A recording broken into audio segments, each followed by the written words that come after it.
என்னைய வச்சு ஒன்னும் காமெடி பண்ணலை.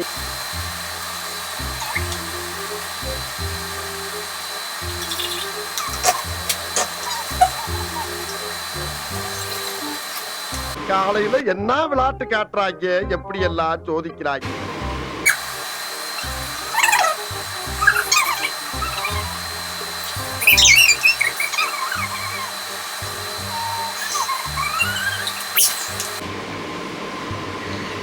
என்ன ஒரு ஆனந்தம் அந்த கரடி முஞ்சனுக்கு. இந்த சேலஞ்சோட வின்னர் அப்பா. உங்களுக்கு இந்த வீடியோ பிடிச்சிருந்தா மறக்காம லைக் கொடுத்துட்டு எங்க சேனலை சப்ஸ்கிரைப் பண்ணிக்கோங்க. உங்க எல்லாரும் அடுத்த வீடியோல பார்க்கறோம்.